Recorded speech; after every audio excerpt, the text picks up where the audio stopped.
You are now listening to Oversaturated, the podcast, hosted by Johnnie and Ralph. Now let's get it.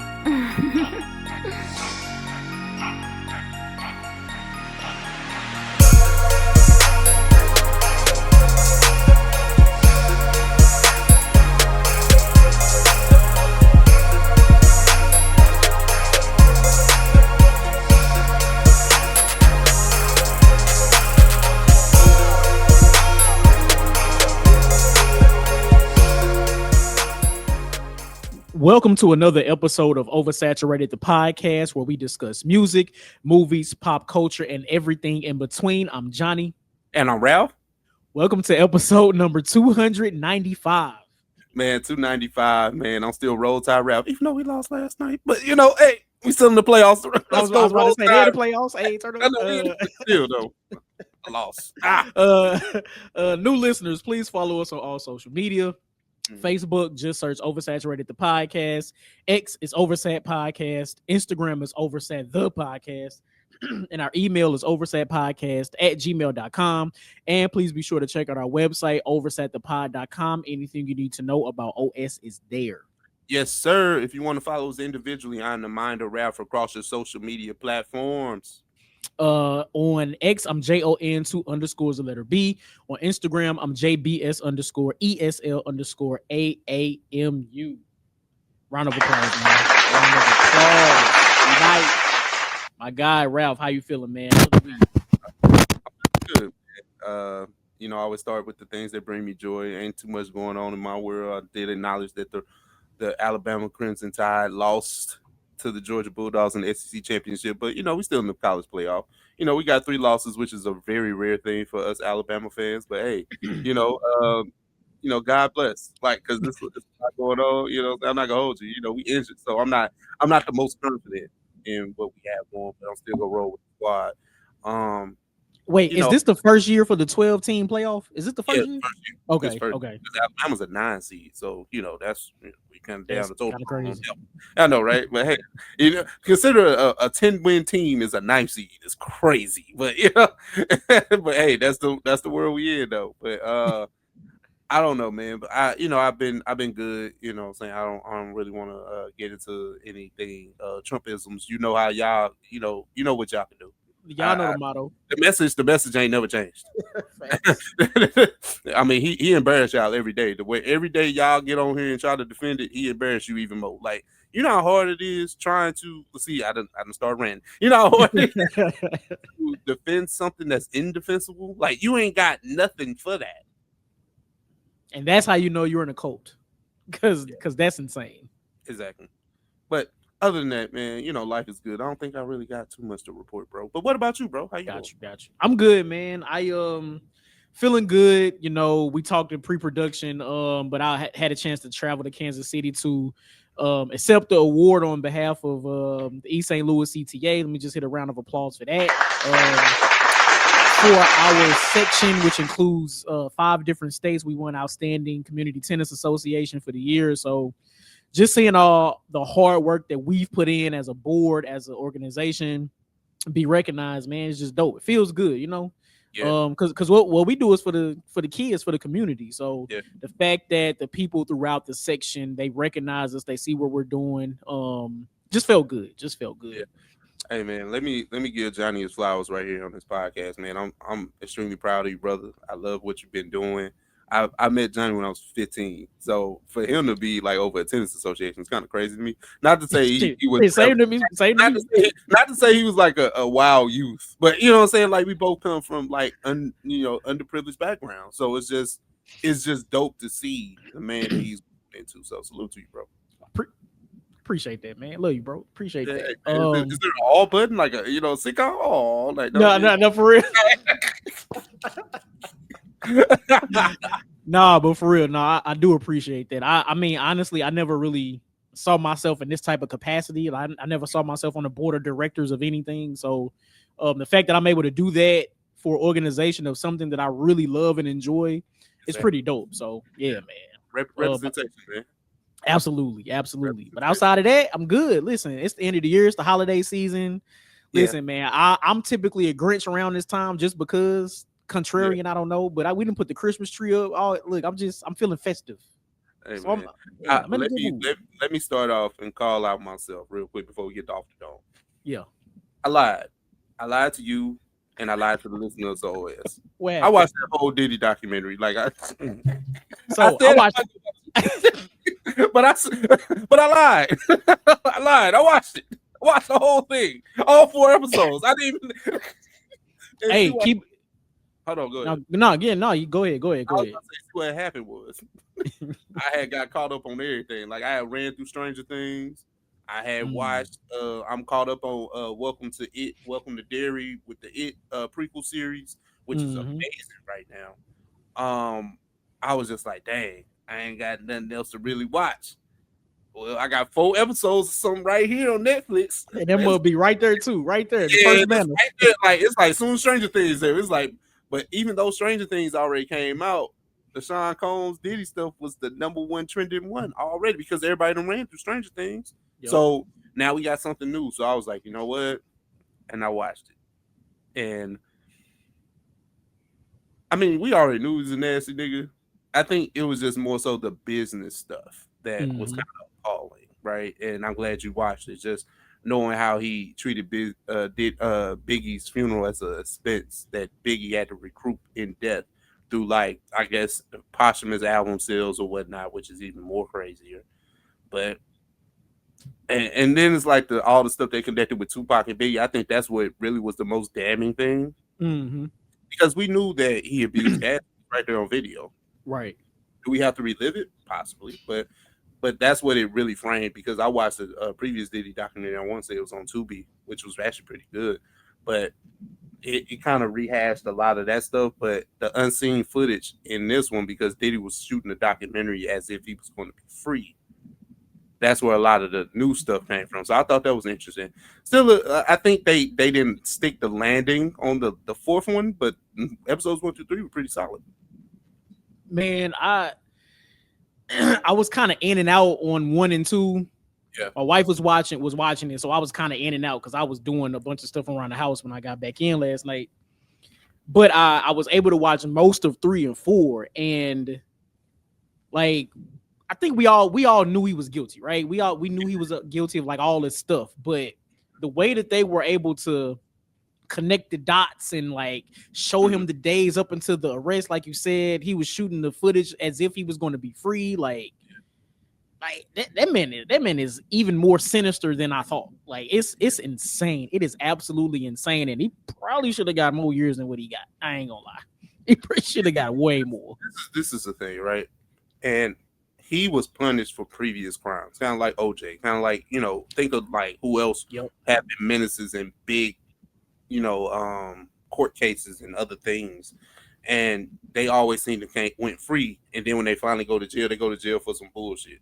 Not to say that his abuse and his sexual escapades and those things aren't against the law.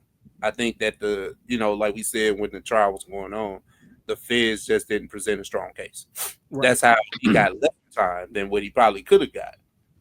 But at the same time, you relive all of these court proceedings and things that he's evaded or kind of gotten away from. Like, yeah. I know, right? So yeah, it was. I thought the docu-series itself was really well done. I thought the storytelling, how they were able to connect a lot of different things, even though a lot of the information is like stuff we knew from the past, even with the Cassie stuff being more recent. But the way that they were able to tell the story, connect the dots, the shots, the interviews, like I think it was all done really well, like really well. I know we keep putting 50 Cent's name with it. I know he's a producer, but shout out to everybody else that was a part that put this shit together also, because it was really well done. I think 50's just back. I mean, as an executive producer, right? He doesn't have hands on it, right? Yeah. I think it's more so like, shout out to the people that actually put it together and then probably presented it to 50, and 50 was like, oh, my name on this. So hey, it is what it is. So, but still, I ain't really the biggest 50 fan. Not. I love his music. I'm just talking about everything else. Right. Right. But enough of that, man. What we doing? Off the dome? Off the dome. I got one for you, bro. And I think you really gonna like this one, right? So Erick Sermon, I know Johnny's familiar, but to the listeners of OS, Erick Sermon is pretty much a hip hop legend. Mhm. Rapper, producer, businessman, just all around legend in the game. He sat down on a recent podcast, which he doesn't do a lot of interviews. So this was very interesting to find out. He was on a recent podcast with the Joe and Jadakiss show, which I think is horrible, but neither here nor there. He sat down and he talked about how he missed on people as they were presented. He told the story about how he missed out on Nas because he didn't believe in Nas as a rapper. He gave him some whack beats. He said Biggie was brought to him at a barbershop in Brooklyn. He didn't want to hear him rap. He said that he was actually supposed to sign Raekwon back in 1989. That's crazy. And he had access to the whole Wu-Tang clan. Didn't do anything with that. And then last but certainly not least, a homeboy brought, Curtis 50 Cent Jackson to him. They did a few songs and nothing ever really came of it. So my question is, these are all misses. Facts. Even though Erick Sermon has a storied career. However, who do you think is the biggest miss? That's a great question. It's between two. It's between 50 Cent and Nas. Man, I don't know. I feel like with Nas, damn, I don't know which way to go here, right? Because both Nas and 50 have both become great businessmen in their own rights. Yeah. Nas clearly is the better MC and had I don't want to necessarily say better career rapping wise, but definitely the more longevity in rap, period, right? Because even with all of his business ventures that he's done, he invested in Ring, a bunch of tech, all that kind of stuff, right? All that, yeah. He didn't hit a second or third prime in his rap career. 50 Cent ain't doing that. He ain't doing that. So I think I'm leaning a little bit more towards Nas just based on the longevity that he's had in rap. I think that's where I'm going. I think that's where I'm gonna go with it. I'm going with the biggest what if, right? Because this person is not here with us, and I'm going with Biggie. Like, I'm gonna just go with Biggie. Like, if we needed to keep Biggie away from Puff, in hindsight. That's the basis of this whole damn argument. That's the reason I'm going with Biggie. You're not Biggie wrong. might still be amongst us. You're not wrong. The thing is, Biggie's marketing Diddy's marketing for Biggie was A1. Like, we know Big is one of the best rappers, right? Mm-hmm. One of the most influential rappers. But he would have stayed a mixtape rapper if Puff never got with him. Because Puff had a vision for making hip hop bigger than what it was. Yep. So the mafioso look, everything that Big did, ideally his image was Puff.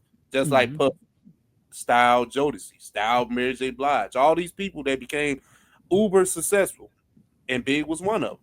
So, but Erick Sermon out hearing the man rap is crazy. But then again, Erick Sermon was that dude. Like, I know Erick Sermon's name doesn't get brought up enough or a lot, and I think that's by design too. You know what I'm saying? I think he loves, some people like being famous. And Erick Sermon is one of those people that doesn't enjoy the fame, but he is famous. And then he got his money straight. So he done had his money right for a long time. So it's no need for him to constantly be outside. He live off his royalties. He's straight.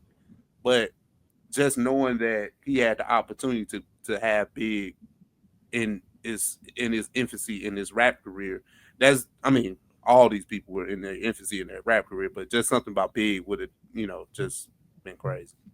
Nah, you're right. Biggie absolutely would have still been. would have been there. Would have collab. He would have made rock music. He would have made all kind of music. Yeah, he would still been there, man. Damn, that's crazy.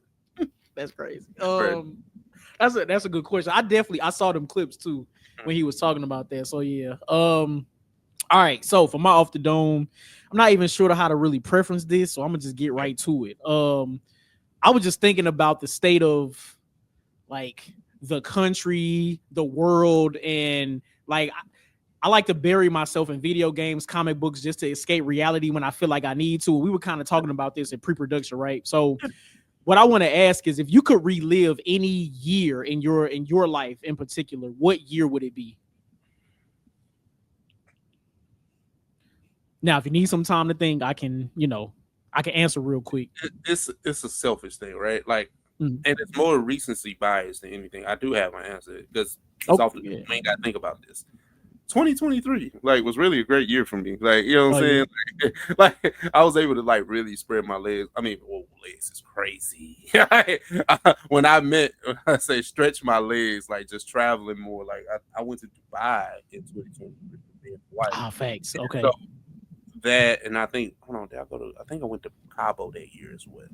So like travel wise, and then like money was good in the house. Me and the wife was great. Like, you know what I'm saying? Not to say things were bad, but it's just that 23, me and the wife always talk about like, man, 23 was it. Like, you know what I'm saying? Like, so, you know, money was good. Not to say, you know, messed up now, but you know, it was just, I think it just felt like the world was at my feet, man. And I couldn't really let it go.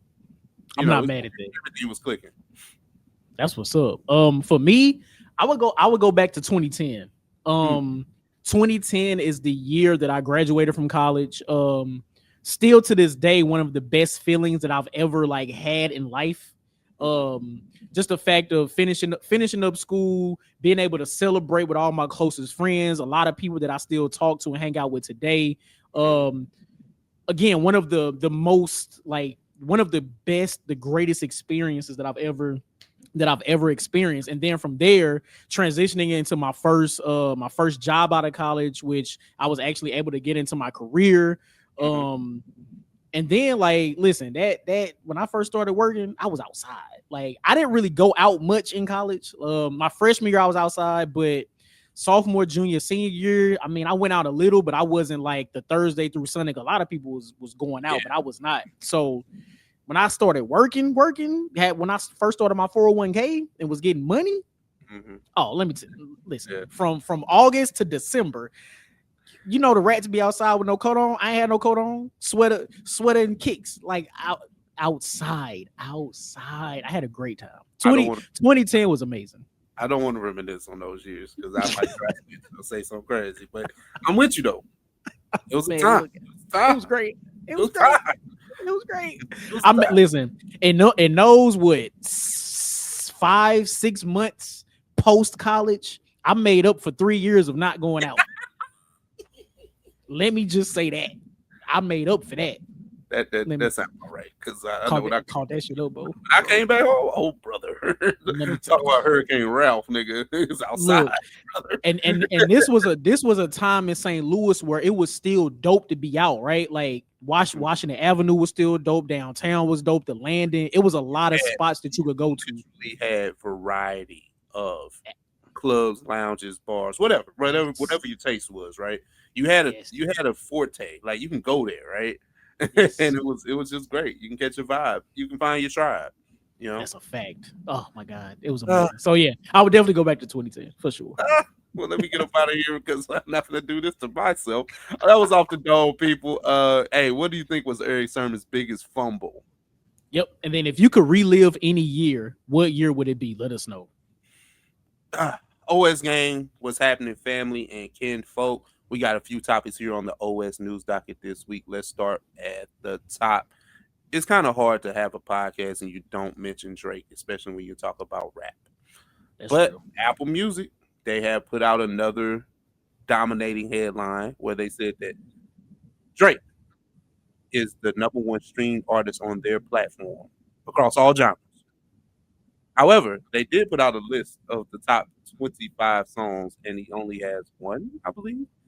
Nokia. So, Johnny, I might have to try to find that link, but I do know that it's credible sources.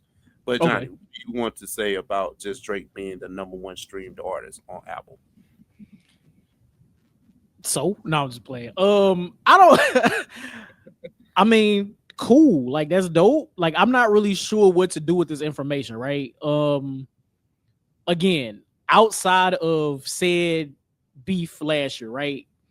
Drake is still one of the top tier artists. He has an amazing back catalog of music. So does this really surprise me? Not really. We know he put out the joint with Party. who did he put that shit out? Party. Party. Yeah, Party Next Door. I don't know why this shit is escaping me, but Mm-hmm. he did put out new music this year. So adding that to his previous catalog, because people are not going to stop listening to Drake, not going to stop streaming Drake. So I mean, I guess it makes sense. Like I'm not really sure. I'm not really sure what to do with that information. I'm trying to find that link because I did see that. But the thing is, right? This doesn't surprise me because Drake is. I still go back and listen to old Drake songs, so it's not possible to think that he's the number one streamed artist. But how are you the number one streamed artist, and then when they put out a listing of the songs, he only has one on there, but Kendrick has 3. That's where this stuff gets real tricky. And we've had these conversations about bots and fake numbers and stuff like that. And why would Apple Music do this when Spotify has already been called out for their shit? So how would you put out something that's contradictory to, if you want to blow up the platform and Drake is the number one artist, nobody's really going to debate that. We understand it. Yeah. Actually, I do. I get it. But we never know what the metric was, right? Because let's say this. I might listen to Jack Harlow, Churchill Downs, right? It's a song featuring, you know that song. So does that count as more of a Drake stream if I play that? You know what I'm saying? Like I never understood. That's a great point. That's a great point. If you play songs that's featuring somebody, or is that more so account for their song, like their stream? I think the answer to that is yes. And the reason I say that is because looking at my personal replay in Apple Music, like Clips is in my top 5, right? Rightfully so. You know, the album came out, but they also have Malice and Pusha T separate in my top 5. So it's like I don't understand that. That's a weird one, because like if you go look at certain things, you like that kind of makes sense. Like Wale in my top 5 already. I was like, damn, did I play it that much? Or have you been listening to a lot of music that features Wale throughout the year? No. Like when it came to the top albums.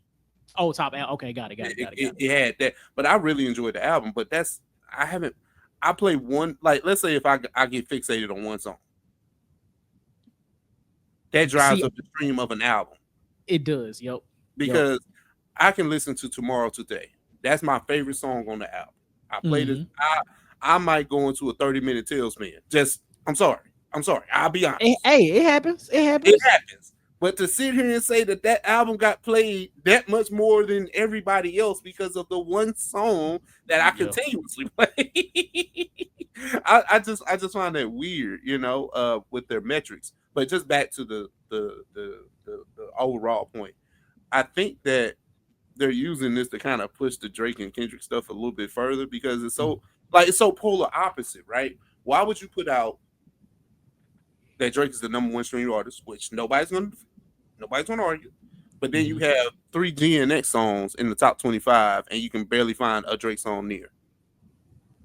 So where, like, now I want to see numbers, right?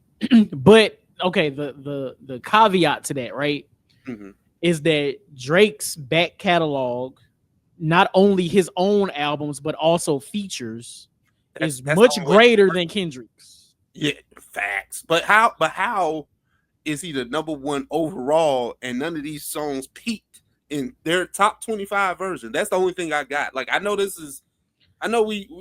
we're never gonna get an answer to this, but I'm just so perplexed to it. Like, how does that work? And it's not, like I said, I run back old Drake. No, Ralph does not lie about listening to Drake. However, I do not listen to new shit. Yeah. That new shit do not get any play. I just think it's from sheer volume of music that he put out in the past. Like, you get Drake, I'm just making up numbers here. Let's just say Drake has 100 more songs than Kendrick over the last 15-year period, right? Mhm. Each of those 100 songs is being listened to by X amount of people versus the fewer songs that are getting more play that Kendrick is involved in. So that's how Drake, at least that's how I'm seeing it. That's how Drake is the top stream, because he has 100 more songs that are being streamed more, even though the 3 songs individually are streamed more than the 100. Like, Okay. I don't think we're ever going to get to a definitive answer for this, but let me ask you this though, right? yeah, So with Tyler, what we talked about 2 weeks ago, getting Artist of the Year from Apple.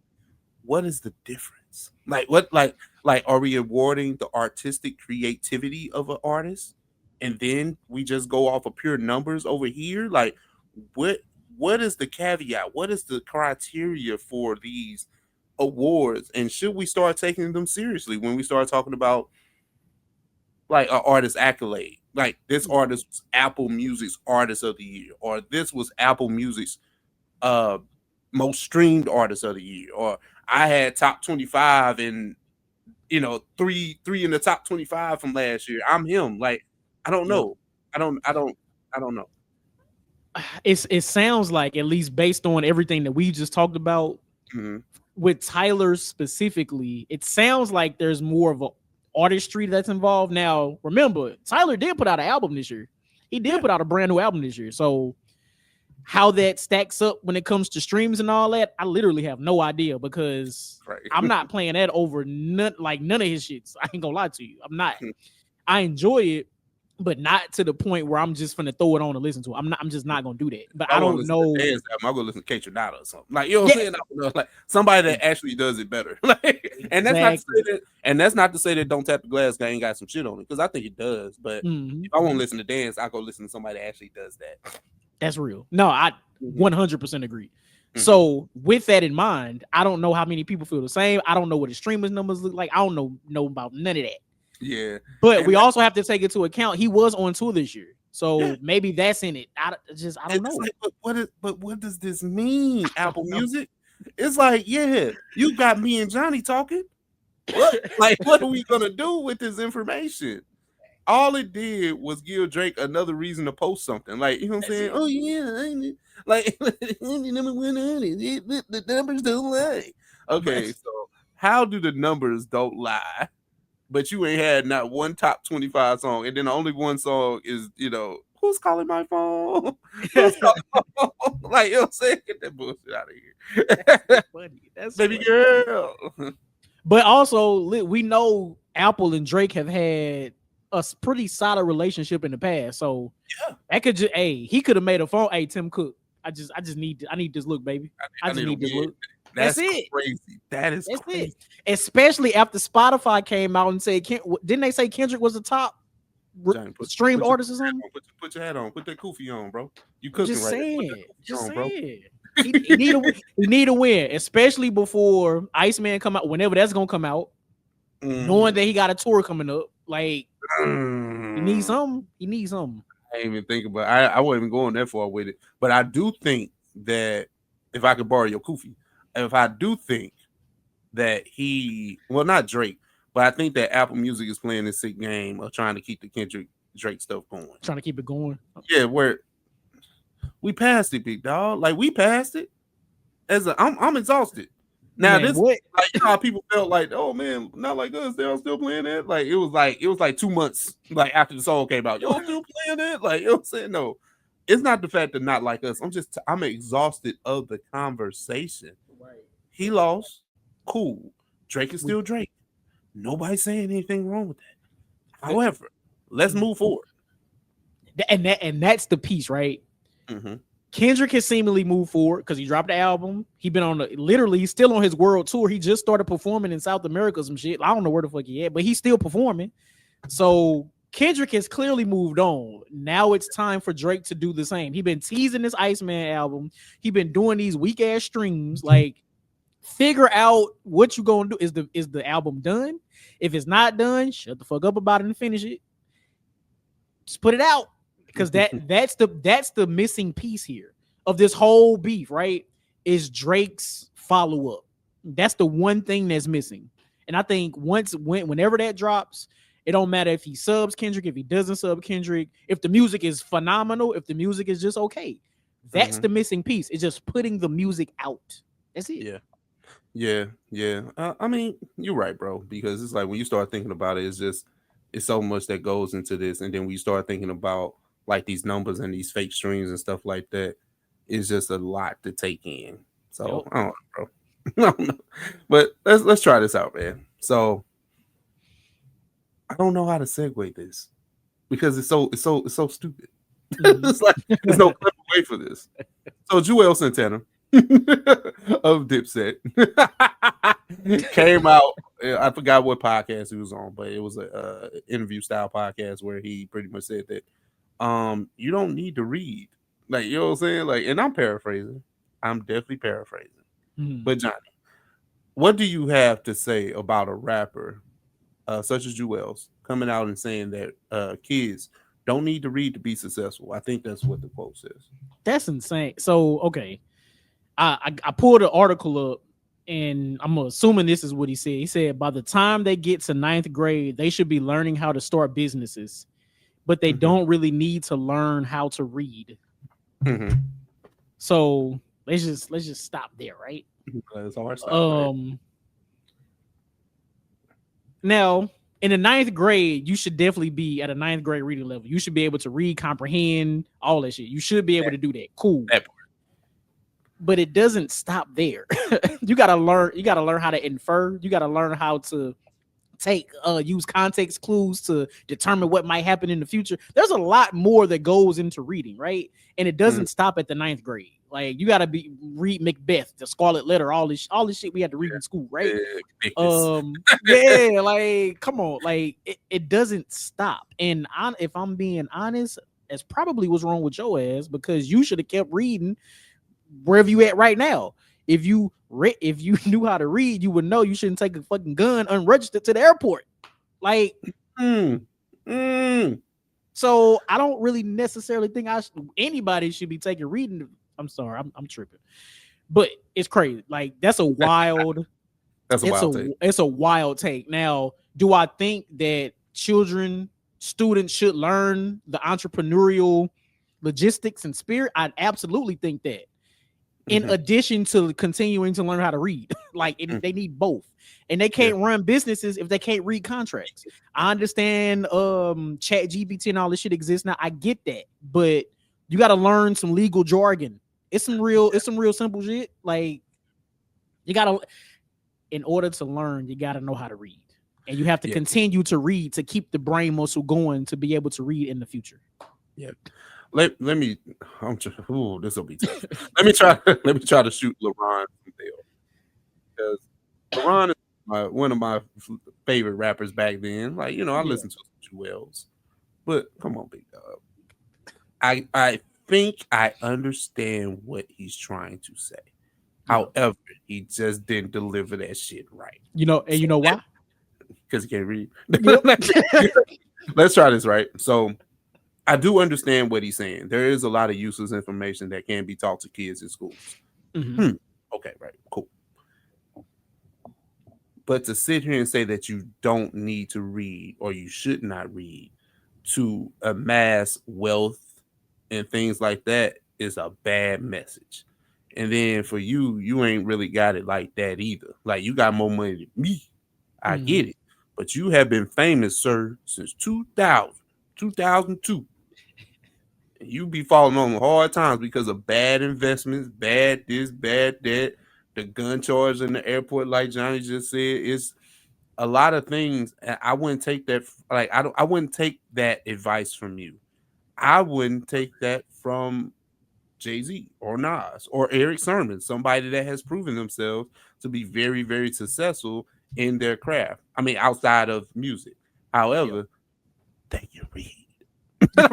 regardless of their lifestyle, and how they got to the rap, they can read. So it's proven in the raps, right? Because telling these kids that they don't have to focus on their education is crazy. Like, I can understand if you don't want to push higher education. That's something else. College ain't for everybody. I understand. in an alternate world, I probably would have reconsidered. Not to say I wouldn't went to college, but I was just saying if I knew what my options were, those things, right? Yeah. But to sit here and not say that reading is fundamental. Reading should not be kicking your ass as a grown man. Now, granted, Facts. sometimes some stuff can get a little tricky words. You know, saying tricky words.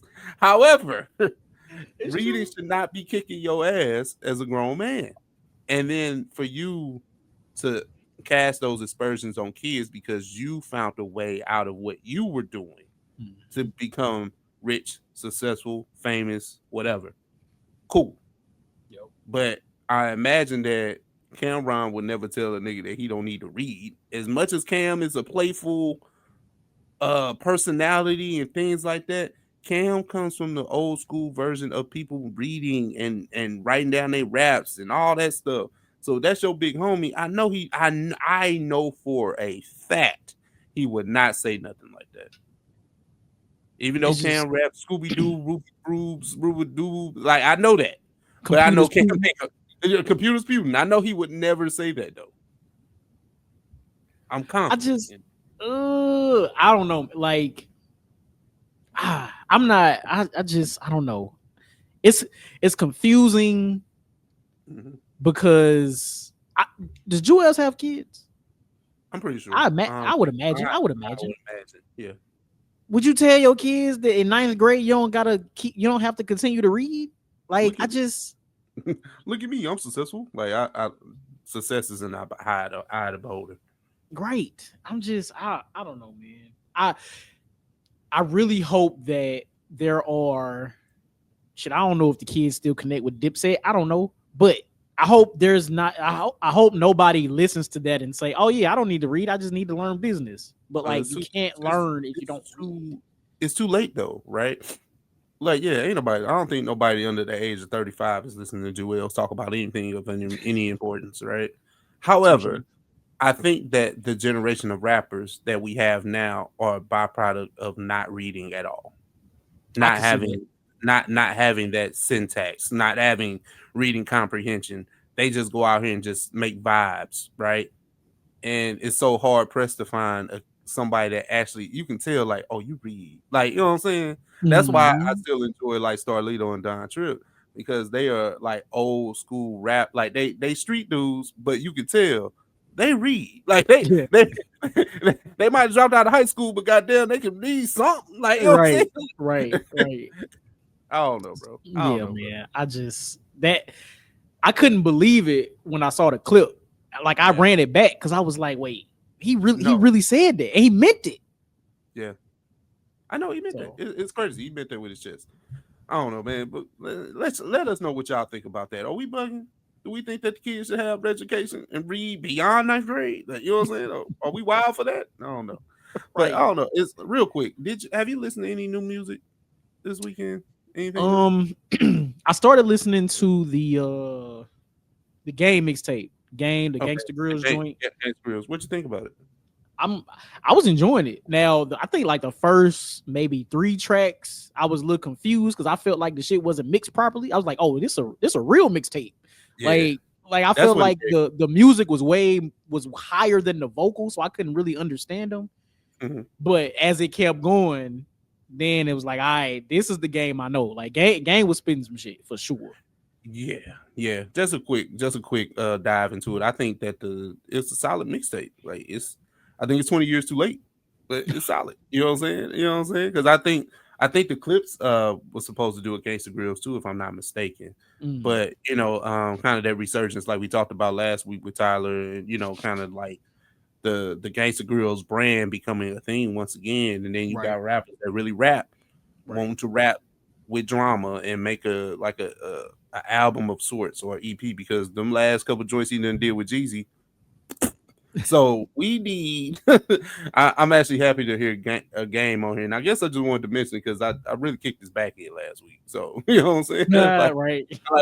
just get back to doing stuff like rapping, and that's what he did. And I think that this is a formidable project if anybody wants to check it out. So I'll leave it at Yeah. that. But Big Crit is amazing, and I'll leave it at that too. Okay, cool.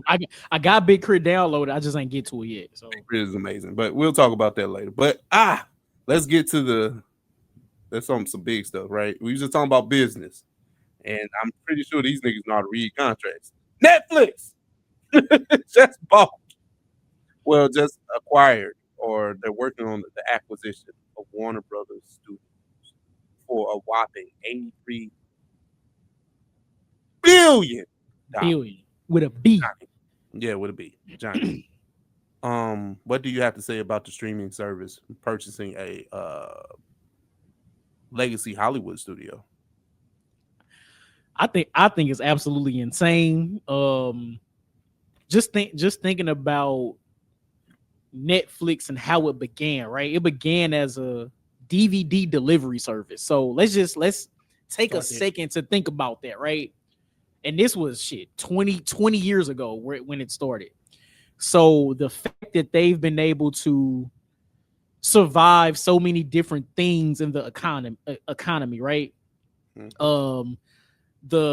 They are probably the reason that movie rental places died, like Blockbuster and all that shit. Like they're the sole reason for that, right? So that them being one of the first into like the real streaming game, them being able to sustain the creation of so many new streaming services, them pivoting to live shows, starting to create their own content. Because at first, Netflix was just a place to go and stream like old joints, like from whatever, old movies, old TV shows, things like that. Yeah. And then for them to, pivot to creating, I remember when the Will Smith movie Bright was a thing, and that like they was really pushing that, like maybe, this is the start of streaming services becoming bigger than the movie studios. To again pivoting to live. They have, they got WWE Raw every Monday now. And now it's like this is their biggest feat yet, right? Is acquiring a well-known, well-branded, not only movie studio, but cable channel in HBO and HBO Max. Like, it's absolutely insane. Like, it's the fact that we've been able to witness this in our lifetime. I think it's kind of crazy. And this could either go really, really well or really, really bad for the consumer. And I don't know which way. I don't know which way it's gonna go. I really don't. I don't know where to begin. Like, shout out to like I don't know if this is like a feat that I care, like not say care about, but that I should marvel at. No pun intended on using the word marvel right there. Yeah. But it's the number one streaming service in the world. Just bought its competition, which is already overwhelming to have both of those platforms. Yeah. I got Netflix and HBO Max. It's a lot. It's a lot. It's a lot. It is a lot. And you telling me y'all about to integrate both of them? It's so much stuff. And the thing is, HBO has quality. Mm-hmm. Even though it's a lot over there, it's quality. It's HBO. Netflix, and that's the part that bothers me, right? But Warner Brothers own HBO, and that's just part of the bargaining chip. But Netflix got a whole bunch of stuff over there, but that shit ain't quality. Mm-hmm. A Netflix original movie, like, you know what I'm saying, for the most part. But when you start thinking about HBO's original content and their original movies and their original shows, Welcome to Derry is smacking up a lot of stuff on Netflix. Stranger Things just got the bigger budget, but we talk about the pen, the writers, HBO don't miss. But okay, so look, you absolutely right. But this the thing though. Now that Netflix owns that, cool. We gonna take what we got. Stranger Things is no more. Whatever new IP that Netflix is creating, take that shit over there to Warner Brothers and them. Let them cook it up. That's now. That's where my brain's going. But I know that it never works that way. It works in the inverse. It works the other way around. You come to us, and then like now you got to have a conversation about what are we merging, what are we taking, what are we doing, how does this affect the content that me and you like to talk about when it comes to DC and the DC universe when they was finally getting their stuff jumping. You know what I'm saying? Does Netflix come in and just say no more Batman? Don't worry about it. We ain't doing no Batman 2. Like, you know what I'm saying? Like, how does that work? Because Netflix can step on that if they want to. They can step on. the DCU if they want to, because they can fire James Gunn. That's the only reason I'm saying that. And I don't want that to happen. I don't want that to happen. I don't want that to happen. I don't either. And this is my thing. Yes, that is a possibility. Mm-hmm. But I think Netflix knows it's not in their best interest to do that. What I foresee, right? And I could be completely wrong, but this is my vision, because I'm not all the way mad at this acquisition. I'm not. I'm really not. James Gunn, Warner Brothers, DC, whoever. Netflix finna buy a lot of major properties. We talking Game of Thrones, we talking Harry Potter, we talking all kind of shit. Like, we talking big shit. So this is my vision. Netflix, they let everybody at Warner Brothers keep cooking. Whatever y'all got in the works, keep that shit cooking. Supergirl is supposed to come out next year. Lanterns is supposed to come out next year. Now, Lanterns is a TV show. Is gonna go to straight to HBO Max, which, you know, I guess it'll just debut on Netflix. I don't know. But Supergirl, shit's gonna be out in theaters whenever it drop. I want to say July. I could be wrong, but it drops next year. Are we sure? You think they're gonna push the date? The only reason I said it, no, not the date. Are we sure that it's gonna get a theatrical release? Because Netflix model is not theatrical releases. So and that's where I'm going, right? So one of two things is going to happen. We get same theatrical release, but it hits streaming. The timeline that it hits streaming is much shorter, because the timing has been shorter anyway. It's like to it's down to like 2 or 3 months. Be like a month and a half. Yeah, like it's crazy. But we either get a shorter to streaming window, or we get same day streaming release as a theatrical release, and that's nasty. But I will say this. I'm not all the way mad. I'm not mad at it. But we've had the conversations of what movies hit better in a theater. We can't go see Sinners without the IMAX cameras. You know what I'm saying? We can't do that. Now, Sinners will probably still hit, but that initial first one, like, you want to see that in theaters. Yeah. The first time I seen Superman, that new one that we just got. Yeah. Oh no. That deserved theatrical release. Absolutely. Those special effects, all that needed to be seen on a major screen before I went home and just streamed it. Agreed. Now, it's a possibility that they can take that from us. But me and you have come in here and complained about how high movie tickets are. And if Netflix start offsetting that because they don't raise Netflix already, what, 30 a month without ads? Something like that. It's up there. It's up there for sure. So if you put Game of Thrones, The Wire, The Sopranos, Oz, all them HBO shits, Welcome to Derry, Lovecraft Country, all that over there, bro. Yo, that's the other piece, right? We have the possibility of shows coming back. Lovecraft, I seen somebody say Lovecraft Country should have been as big as Stranger Things. And I'm with them. But we got the possibility to bring that shit back now. I doubt it, but no, I hear you. I mean, the idea, no, because it's been so long, right? Jonathan Majors is somewhere else. I mean, not in a good way, but just somewhere else. Journey Smollett, I know she's always a working actress, but I mean, I'm not mad at the idea of that, but I just know that a show season 2 coming back after what, a 5-year window at least, kind of crazy. Yeah, kind of crazy. Yeah, because they fighting for their life with Euphoria, and that's a big HBO property, and that's Zendaya. So it's like Zendaya, like, you know what I'm saying. That's not hard to sell, but then again, it's been such a gap. Well, hell, they brought Stranger Things back, and them kids grown. I remember watching season 1, like, they were babies. Millie Bobby Brown got a child now. Like, that's crazy. No, that's insane. That's insane. Crazy. But I don't know. Do they? And you know how Netflix is, like, how they doing the Stranger Things 5 release is kind of crazy. Like, oh, we gonna get part 1, the first 4 episodes, and part 2, and then the last part is on New Year's Eve. I'm like, hey man, drop them shits, bro. And it's 2 hours. Or either do that or just do weekly. I'm not mad at coming back every week. I'm not mad. It gives me a reason to check out your platform. Like, you know what I'm saying? Like, it's kind of like, well, after I don't stream Stranger Things, there's the Diddy documentary. Let me watch that because I have nothing else to watch now. Like, you know what I'm saying? Bringing that back.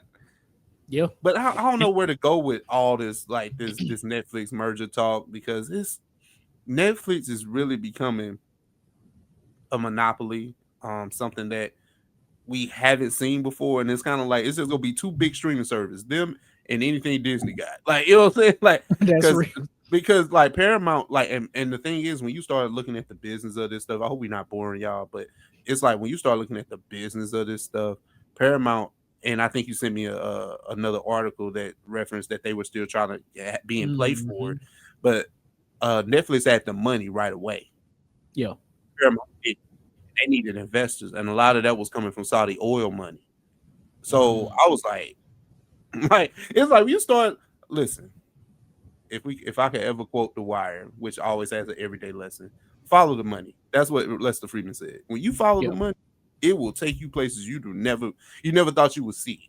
And when we talking about Saudis just investing money into our entertainment, sports, Hollywood, like y'all just got money to burn like that, it's kind of scary. I think Netflix is really gearing up for what the future is going to look like. I'm thinking back to the 3 superhero movies that came out this year. Or 4. I say 4. We got the 3 from Marvel, and then we got Superman, right? Yeah. None of those movies, I think, made over like nobody made over about 600. Like, you're about 6, 7, somewhere up in there. But nobody got a Billy. But after each of those movies hit streaming services, the three Marvel joints hit Disney Plus, Superman hit HBO Max. They were all the highest streamed movies for like a few weeks after they dropped. Like, that's where we're moving now. We're moving to the streaming killed the movie industry in a way that we don't care about the metrics anymore, because Netflix has never put out their numbers. Netflix is never. They'll tell you what's number one before they just say this episode of Diddy, like the Diddy Reckoning, right? It's number one on Netflix right now, but they'll never say 28 million people watched. They'll never put that out. So it's often like you just telling us, kind of like going back to the Apple Music thing, right? You just tell us that Drake is the number one, and we just like, all right. And if it's true, it's true. If it's not true, then they act like it's true. But that's neither. But then again, now it's getting to the damn quality of it. Should we care about the numbers? Was the documentary good? Was the show good? Was the movie good? Doesn't even matter if it was number one. Does it matter? And that's my point, because Superman is my favorite superhero movie this year. Superman was fucking amazing. Like, I thought that shit was great. I don't care that shit ain't make. I don't care, because it was I enjoyed it. We had these conversations about music all the time, right? It's kind of like, do we care that this artist won a Grammy? Does the music slap? Is the music good? But you having the fact that they, won a Grammy just adds to the bragging right of you that being your artist. But does it matter? Not really. So it's like Superman being that film for you. Does it matter that it made $1 billion? No. No, because I'll go back and watch it right now, just because that's how much I enjoy it. It not winning best cinematography or best whatever the fuck it might be nominated for, it don't matter. Like, that don't matter to me. It don't matter. And and this is the other point. We talk a lot. I think we talked recently about big movie stores, right? Yeah, big movie stores not bringing out the masses to see themselves in theaters. This is kind of playing into that too, because it don't matter. You might help some egos with this. Well, no, because let's just say Will Smith drops another movie on Netflix, right? A Netflix exclusive. If it doesn't go number one, does that hurt Will Smith's ego? No, but if it drops in the theaters and it don't go number one, that's gonna hurt. Now we can shift it. We can shift that straight to. But then again, you're talking about somebody that's an old school Hollywood actor, right? Number one on Netflix don't hit the same as number one in the box office. So you have a point there. Okay. Yeah. Timothy Chalamet. Name any new big actor. It don't matter. It don't matter. Sometimes did the check clear? Like, you know what I'm saying? Hey, man, did the check clear, big dog? Netflix clearly got it. They listen. Eddie Murphy got a stand-up that he ain't never gave us. He gave us a documentary. Shit. They paid that man for it. I remember because we was talking about it here. We did talk about it. I remember that. Netflix money better than the government money at this point. Shit. And you know what's crazy? Mhm. With this whole 83 billion, Yes. 10 of that is them taking on HBO's debt. They taking on $10 billion of debt. The 72 remaining billion is in cash and stock offerings. That's how that's made up. And Paramount tried to come in and just offer straight cash and stock. So that's why they trying to take it over, but I don't think that shit gonna happen. I don't think Paramount got enough juice for that. And that's nuts. They don't. That don't, and they're a legacy studio too. That's crazy to sit here and talk about how the legacy studios are being bought by their little brothers. That's what I'm saying. It's nasty. But hey, that's nasty. Let us know what y'all think about that, people. But we got to get on this before we get up out of here. Blur topic, blur segment. Will the real Avengers please stand up? We got to talk about it, bro. Marvel keeps putting out just little news, news clippings and things like that. They gave us the team lineups for who will be in Avengers Doomsday. So Johnny's going to be pulling that up, and we got to break it down. We got to talk about it. Gotta break it down, man. We got 11 months now. We can start the time down. The Doomsday is coming. Like they should do like a Marvel Doomsday like clock countdown. Yes, like, a Doomsday clock. No, that would be fire. That would be. And then real quick before we get in this, they re-releasing Endgame in like early fall or something like that. I saw that. Yeah. And with that, they're supposed to be releasing a new after credit scene that's supposed to tie directly into Doomsday. Yeah, they said this is supposed to be a direct sequel. I was like, all right, now. So what we've been doing the past, like when the Endgame come out, 2019. What we've been doing these past few years? Like what we doing? Test the shit out. Just for y'all, just to make another big movie. Like you know what? Forget everything you watched. Forget everything you watched. Damn, they know snapped it. Right. Like again, right? Again. Or the Men in Black, thing. The neuralizer. Get your ass out of here. I will never forget. I will never. Well, let's see, man, what they got for us, bro. So it's supposed to be several teams of people in the Avengers that go against Dr. Doom, right? And this article from Screen Rant breaks down those teams. So I guess it's 5 different teams. So the first team is the Thunderbolts, aka the New Avengers. So we got Red Guardian, Ghost, Bucky, Yelena, and U.S. Agent. Oh, and Sentry too. Yeah. As much as I love them, I didn't think they was gonna make it out their movie. Fuck you, mean? Like we saw that shit. I didn't think they was. I was like, we talked about that. I was like, oh no, big dog. That's a fact. Hey man, you can't depress Doom to death. You can't do it. I'm sorry. Man, listen, man. Yeah, they in there talking about mental health and shit. Like, all right. Look, they even said it right here. The weakest team against Dr. Doom. Mm-hmm. That's funny. They tried to soften the blow, could end up as the strongest one. Nah. Sentry got to be the one. Like it ain't none of them in their picture. Facts. That's a fact. I know that. So for sure. they getting watched. Period. Oh, what happened?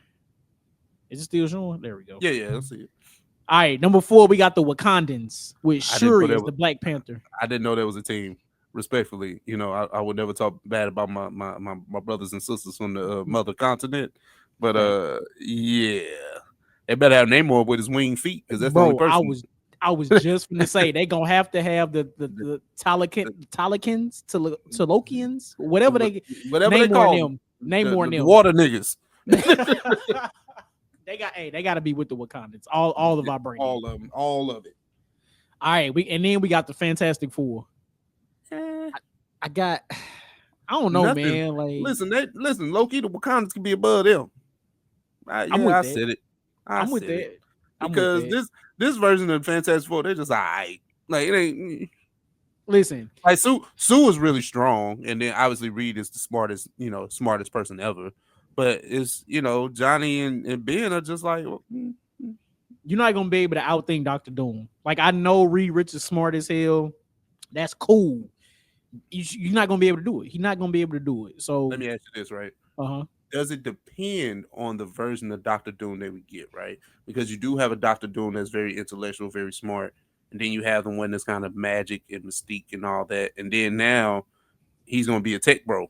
So You know what I'm saying? I don't know, right? You know what I'm saying? Like, I would agree that Reed Richards is smarter than Tony Stark.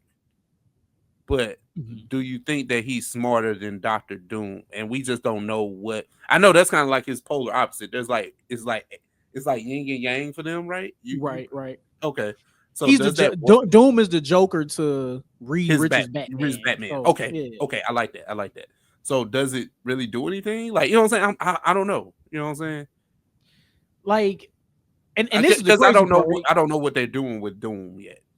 This is the crazy part. The Fantastic Four themselves have beaten Doctor Doom several times throughout Marvel comic history. So the fact that we have 5 different teams of Marvel characters that's going to go up against Doom, I'm assuming in different universes or timelines or whatever. I'm going to assume that this version of Doctor Doom is just going to be so much more powerful. So I can't really gauge it. And then if we gotta do a team announcement, we already know what's gonna happen. Man, it's gonna be a major washing rinse cycle. Shit, five times apparently against 5 different teams. But I think if we kind of just get off subject a little bit, right? I don't think that everybody's fighting Doom. I think people are gonna be fighting themselves. I think it's gonna be like a how it wasn't like Batman versus Superman or the first Avengers, right? You got all these people meeting each other for the first time. It ain't finna be no kumbayas. That's a great point. That's a great point. We gotta talk about this. We even seen that in Infinity War, right? When Tony Stark first met up with the Guardians, like they didn't know each other. So we gotta determine if these people really on our side or not, or they here to hurt or help. So it's gonna be a lot of that. Yeah, you're right. It's gonna be a lot of that in this film. So number 2, we got the X-Men. And this is the OG. This is the OG X-Men. I'm talking the old Mystique, Cycle. Yeah. Professor X and Magneto. I think they ain't gonna have Wolverine in it though. That's the thing I do enjoy. Well. I'm going to assume that Deadpool and Wolverine will show up in this film at some point. I would say you keep them. They're just not gonna be part of a team. I would say this: keep them on ice until Secret Wars. Think so? I think so. Like, man, we got enough here, man. We don't need Hugh Jackman and Ryan Reynolds around, man. That's just me. So. That's just me being a movie. Because it's like these guys, like, we ain't seen dude play Scott in Hellas. I want to see. Right. I want to see Cyclops be Cyclops, man. No, you're right. I'm with that. This version of Cyclops can't be great if Hugh Jackman is on the screen. I got you. He can't be great. They just gotta be. He been little bro since 2000. He can't escape that. Maybe that's one of those internal fights. Man, well, we know who getting that off. Like if the movies are any precedent for anything, Wolverine is washing them. And I'm not saying that because I know the comics. I just said I know the films. Yeah. And Wolverine is not losing to the nigga that he been trying to take his woman like for the past 25 years. Damn. He's not losing. He get a chance to really fight Cyclops. He get a chance to really give Cyclops the fade. Is up. Oh, he would. Wolverine is not losing. He would legit kill him. Man, what? He's in the way of my love. He is gone, brother. He is out, brother. Listen, brother. Oh, that's funny as hell. All right. Then the last team is Captain America's Avengers, Sam Wilson. So this when you said Captain America, I totally went past Sam Wilson. I am so glad that you said that, bro. That's why I had to say it because I already know. Because look, that's not a you thing. That's not just a you thing. I think that's an everybody thing. Yeah. I think a lot of people forgot Brave New World came out this year in February. Top of the year. It was the first Marvel film this year. Yeah, first exactly. So people not thinking about Sam Wilson being Captain America, but Sam Wilson's team is going to include himself, is going to include the new Falcon, it's supposed to include Shang-Chi and Ant-Man, and then it's also going to include Thor and Loki. Loki last seen in Loki season 2, where he's the I forgot what they call him, but he's holding. I was gonna say the timekeeper, but he ain't the timekeeper. He's something. Yeah, he like the god of stories or some shit. Like he holding all the timelines and shit together by his hand. So with that alone, he gotta be the one to defeat Doom. He gotta be, because he's the strongest one. Yeah, him and Thor on the same team is actually kind of nasty. They actually fighting together this time for real. Like, because even though Thor, Love and Thunder is horrible, right? Yeah, right. That Thor fade piecing up. Like he pieced up Thanos. Like, so it's like, it can happen. You know what I'm Oh saying? yeah. We can make something happen. We can make something shake. And then Loki being the guy at end of time now. I just wonder how does that work, because last time we seen him, he was shedding a tear holding, all the timelines together. I just don't know how you get off your throne and then come help us. Agreed. And then I'm But I I'm mean, I'm pretty sure they'll. yeah, Ooh, they gonna work it out, but my what's up? question, right? So, even though we've been down this rabbit hole of like super big team ups and Avengers and Infinity War and stuff like that, you had a central character. Mm-hmm. Who do you think is the central character in Doomsday? Are we going from the POV of one of the heroes, or are we going to make it be like the POV of Doctor Doom and is against everybody else? That's a great What would question. you think would be more compelling? I want I want it from Doctor Doom. Doom's I want it from Doom's POV. Fuck I it. think Why I not? think that's the most compelling. But if you think back to Infinity War, Mm-hmm. wasn't Infinity War from Thanos' perspective? Like, because they were all chasing him throughout the universe. Well, they did it. I wouldn't say it was from his perspective. They just did a good job of including his story. Well, including his story to Mhm. kind of, because if you think about it, Infinity War was kind of like his backstory. We kind of get into why he's been doing this. Right. So if they can compel us enough to do that with Doom, even though that's what I want, but they built up all this other stuff. So that's the caveat for all that other stuff, right? Yeah, we didn't really get Thanos on screen like that, but he was Mhm. always teased. Doom, we Right. only seen one time, one Right. one time, And and that, we and even that was seen that was in the post credit. it post credit. So there's nothing built up with him. So they're gonna have to spend at least the first 20 minutes, probably before the damn credit roll, just explaining Doom, explaining how we got here. This And movie then we gonna get have to be Avengers 3.5 Doomsday. hours. It's gonna have to be. It's gonna have to be 3.5 hours because there are so many. Like, clearly, we got to tell the story of Doom. We know that, but Yes. you have to tell so many other intricate stories throughout this. You have to tell the story of how Thor and Loki are going to meet again. Thor hasn't seen Loki since Thanos killed him, snapped his neck. And that's what I'm about to say. He ain't seen his brother. That's gonna be emotional. He's gonna be Uh, emotional. Emotional as hell, right? So you got to tell that story. You got to tell the story of the fight between Captain America's Avengers versus the new Avengers, the Thunderbolts, because they was beefing over the name at the end of Thunderbolts. So you gotta get into that. You gotta get into the reunion of the X-Men. You gotta get into how Monica Rambeau ended up in the X-Men universe. You gotta tell that story. You gotta tell a lot of different stories here. We gotta usher in the Fantastic Four into this new Yeah, world. We have exactly. to also, even though we got the X-Men team, Magneto, like we just pulling him in there just to be the good guy. Magneto ain't. Hey, he That's might what be I'm on saying. Doom's side. Like, hey, I know what he. I like what he talking. See, look, we got it's so many different stories we gotta tell, bro. So I many. know. Yeah, this movie will have to be 3 hours. At It's least, gonna have at to be. least. It's gonna have to be. And do we trust the? I mean, I guess. I mean, I'm asking my own question, but do we trust the Russos to do this? I mean, yes, The yes, with reason. an asterisk. Yeah, just like the end of the Thunderbolts, right? Yep. The new Avengers with an asterisk, because the thing with the Russos, right? They were able to do Civil War and other films that kind of fed into the overarching theme. They haven't directed a film since Endgame, Since England, yeah. so that's why they're picking Endgame. Like we got to remind y'all. So go watch it again. Go do this. Like they making us do homework and shit. And then Right.